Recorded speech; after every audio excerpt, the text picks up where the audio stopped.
结果安怎？后礼拜三就知。为了打造这个社区的亮点，沙鹿公明里中正路伫里长甲职工协助下，种规排吉野樱，也就是日本樱花，分别是樱开甲真水，有真侪乡亲去赏花。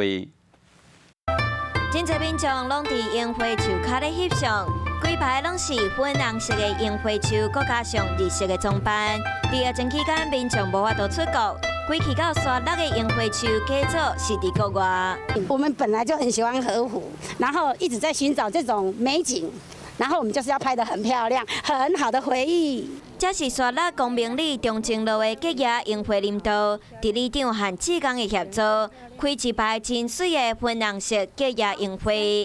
让人每天浇水啊，刮草啊，是星期六、星期天都没有休息呀、这个有成就感。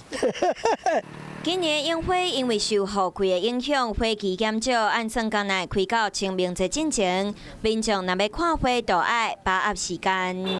大家好，我是林依文。想要掌握多元的新闻资讯，当然也包括体坛动态，就要锁定华视新闻频道，还有订阅华视的 YouTube 频道，按赞、订阅、开启小铃铛。